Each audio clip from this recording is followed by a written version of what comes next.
क्या सच में भूत होते हैं, या फिर रात के अंधेरे में आने वाली हर अजीब आवाज का कोई तनाव मुक्त साइंटिफिक रीजन होता है? आज की इस खास पड़ताल में हम बिल्कुल यही जानने वाले हैं। एक तरफ डराने वाली कहानियां हैं और दूसरी तरफ है प्योर साइंस। तो चलिए उन सभी दावों की परतें खोलते हैं जिन्हें हम कई बार अनजाने में सच मान लेते हैं। जरा 1989 के इस किस्से के बारे में सोचिए। बॉलीवुड की मशहूर अदाकारा डिम्पल कपाड़िया अपनी फिल्म लेकिन की शूटिंग कर रही थी। रात में अचानक उन्हें लगा कि उनके बगल में कोई औरत बैठी है। उन्होंने उससे बात भी की और पता है, उन्हें एक अजीब सा सरसराहट पैदा करने वाला एहसास हुआ कि वो औरत एक भूत थी। ऐसे दावे हमें अक्सर हैरान में डाल देते हैं।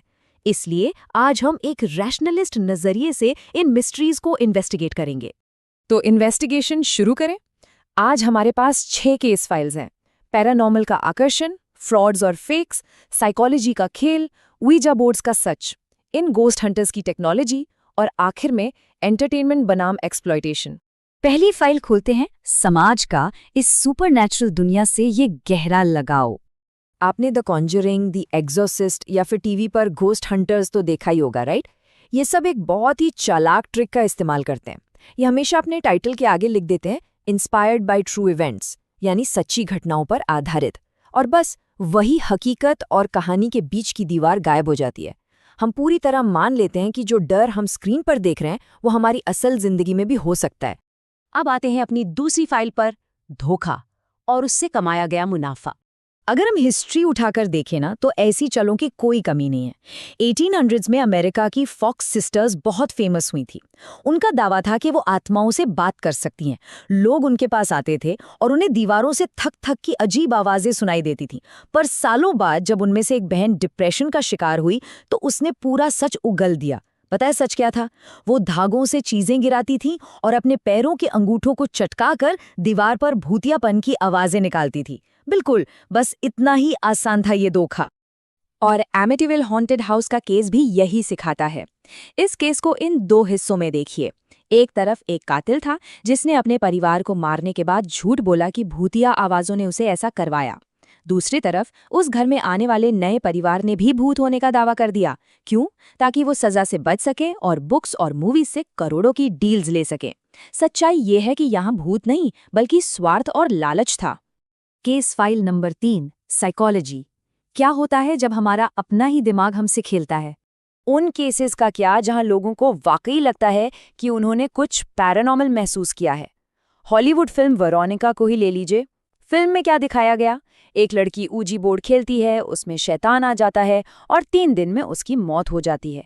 लेकिन अगर हम असलियत देखें, जो कि स्पेनिश लड़की एस्टेफानिया के साथ हुई थी, वो काफी अलग थी। उसकी मौत कई महीनों बाद सीजर्स यानी दौरे पड़ने की वजह से हुई थी। ये एक अनडायग्नोस्ड मानसिक बीमारी थी जिसे हॉलीवुड ने बस अपने फायदे के लिए थोड़ा ज्यादा ही मसालेदार और डरावना बना दिया। और जब किसी पूरे परिवार के साथ अचानक ऐसा होना तो साइंस में इसको मास साइकोजेनिक इलनेस कहते हैं। इसमें होता क्या है कि एक साथ रहने वाले कई लोग बिल्कुल एक जैसे मनोवैज्ञानिक भ्रम या डिल्यूजन का शिकार हो जाते हैं। दिल्ली का बुरारी केस याद है आपको? या फिर वो ऑस्ट्रेलियन परिवार जो रोड ट्रिप पर था और सबको अचानक लगा कि कोई उन्हें मारना चाहता है। ये घटनाएं बिल्कुल भी पैरानॉर्मल नहीं हैं, बल्कि ये एक शेयर्ड साइकोलॉजिकल डिसऑर्डर होता है। अब चलते हैं चौथी फाइल पर, ओविजा बोर्ड्स और वो खुद ब खुद हिलने वाला प्लेनचेट। यहाँ सबसे क्रूशल पॉइंट ये है कि ये वीजा बोर्ड आखिर काम कैसे करता है।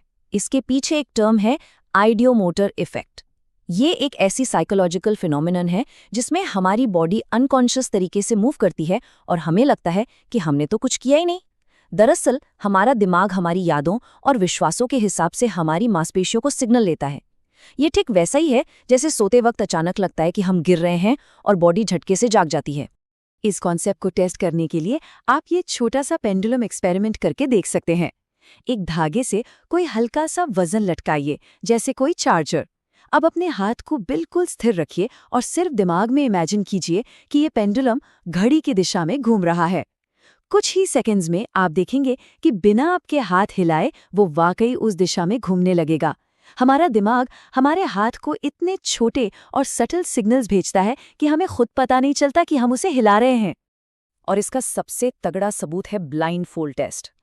जब कुछ लोगों की आंखों पर पट्टी बांधकर उनसे ऊजी बोर्ड यूज करवाया ना, तो उस पॉइंटर ने बिल्कुल बेतुके और अजीबोगरीब जवाब दिए।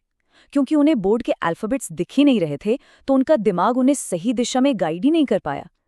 ये सीधे तौर पर साबित करता है कि ये सारे मूवमेंट्स किसी आत्मा के नहीं, बल्कि हमारे खुद के दिमाग की देन है। 5वीं फाइल पर आते हैं, इन त्वाकथित गोस्ट हंटर्स के महंगे गैजेट्स की असलियत। आखिर इन कैमराज में रिकॉर्ड क्या होता है? चलिए इन मशीन्स और सेंसर्स को एक्सपोज करते हैं। जो इंफ्रारेड कैमरा आत्मा की गर्मी पकड़ने का दावा करते हैं ना, वो दरअसल बस किसी ऐसी कुर्सी की गर्मी होती है जिस पर अभी अभी कोई बैठा था, या फिर फर्श पर पड़े गीले पैरों के निशान का टेम्परेचर।